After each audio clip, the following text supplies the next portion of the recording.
सावंतवाडीचे माजी नगराध्यक्ष बबन साळगावकर यांना भाजपनंच ऑफर देत आगामी नगर परिषद निवडणुकीच्या पार्श्वभूमीवर जोरदार प्रयत्न सुरू केलाय। भाजपचे प्रदेशाध्यक्ष रवींद्र चव्हाण यांनी साळगावकर यांना पक्षात घेण्यासाठी हालचाली सुरू केल्याचं वृत्तसूत्रांनी दिलंय। आगामी निवडणुकीच्या पार्श्वभूमीवर विरोधकांसह मित्र पक्षाला शह देण्यासाठी ही खेळी भाजप करत असल्याची जोरदार चर्चा शहरात आहे। साळगावकर यांच्या रूपानं एक स्वच्छ निष्कलंक चेहरा भाजपला मिळू शकतो। मात्र बबन साळगावकर यांनी अद्याप यावर कोणतेही भाष्य केलं नाहीये। त्यांचं मौनच बरंच काही सांगून जातंय। बाळासाहेब ठाकरेंचा कडवट शिवसैनिक म्हणून त्यांची ओळख आहे। सावंतवाडीचे नगराध्यक्ष म्हणून सावंतवाडी उत्कृष्ट काम केलंय। 8 वर्ष ते शहराचे नगराध्यक्ष होते।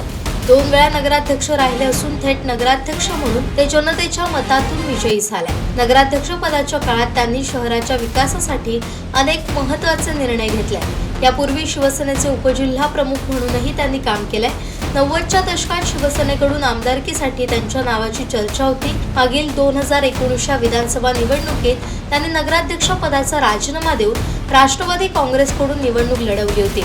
मात्र त्यात त्यांना यश आलं नाही। त्यानंतर ते राजकीय क्षेत्रात अलिप्त होते, मात्र सामाजिक कार्यात सक्रिय होते।